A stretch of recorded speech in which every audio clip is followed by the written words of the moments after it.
I know your daydreams don't include a suit and tie, but I think we can both agree that the crocodile wrestlers at the Thai Samphan Elephant Ground and Zoo are out of their minds. They literally risk life and limb to entertain zoogoers during hour-long shows by sticking their arms, legs, and even their heads between the jaws of the largest of their 10,000 crocs. They've been performing this stunt since 1985, and thousands of attraction goers say the crocs thrash violently, bare their teeth, and are definitely lively. For some lucky people, heights aren't at the top of the phobia list, but add in swinging scaffolding, a squeegee, and the real threat of plummeting to your death, and I think they'll change their minds. The job is extremely weather dependent. Anytime the wind reaches a 15 to 20 mile per hour gust, the crew doesn't work. Unfortunately, even with caution, unexpected gusts of wind or faulty pieces of equipment can cause everything to come crashing down. In New York alone, between 83 and 08, 75 workers have died on the job, and 8 are injured every year. Explosions are always a surprise, even when your job title is deminer. Mine clearance is the process of detecting and removing potentially explosive landmines, while manual demining resulted in over 500 deaths between 96 and 2002. With 34 more dead in 2014, you might be wondering why we don't have automated systems yet. Well, we do, but it turns out automated processes only find 80% of mines, while manual demining is significantly more accurate at 99.6%, which I guess is good news, except for whoever accidentally finds the extra 0.04%.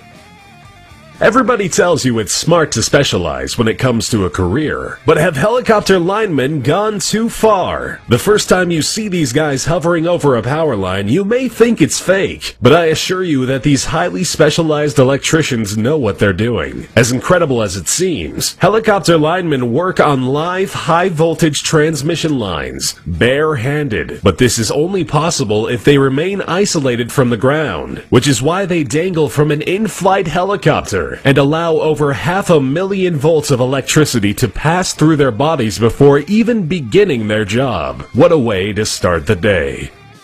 Spending long hours underwater during a dive can be grueling, but imagine multitasking swimming, oxygen intake, welding, and risk assessment. For underwater welders, the dangers of their occupation are fairly unique. The shared perils for any diver can run the gamut of decompression sickness, hypothermia, or drowning due to equipment failure. But with 6 to 13 fatalities a year, underwater welders face serious risks when approaching an average day. From electric shock to underwater explosions, the people who do underwater welding are courageous to say the least.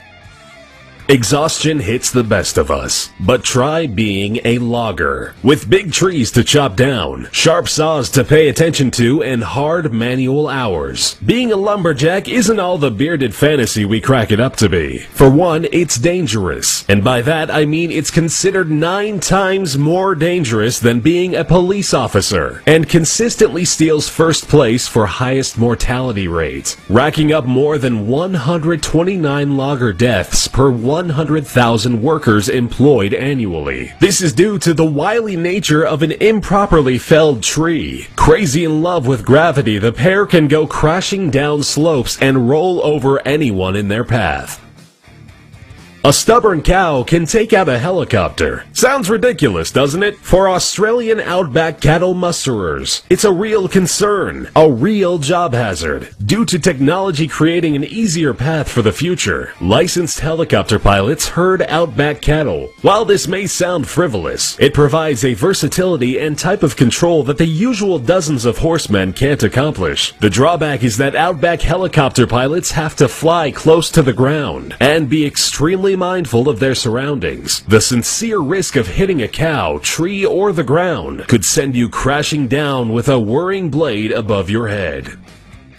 At 600 feet high and nearly a mile long, New York's Washington Bridge takes over a year to paint, and it's not alone. Bridge painters take their job seriously. In fact, to obtain this job, a potential employee must ace a myriad of tests to be lucky enough to risk your life 600 feet up. Past employees have admitted to multiple occasions where they nearly slipped or suffered a panic scare at the height and sheer drop.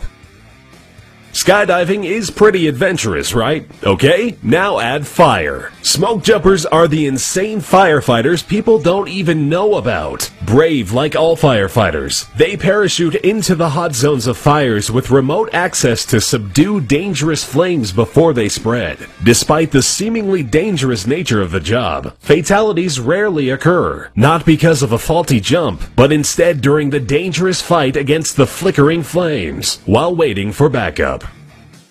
Sometimes we all need an extra thrill in our lives. Although for most, signing up to have sharp knives and daggers thrown at you might be crossing the line. But that's exactly what Target girls do. Every show. Target girls in both vaudeville and the circus are female assistants to impalement acts, like knife throwing, archery, or sharpshooting. The assistant either stands in front of or is tied to a moving board, while she leaves her faith in the hands of a hopefully skilled knife wielder, who aims to sink the knife deep into the board, but hopefully miss her.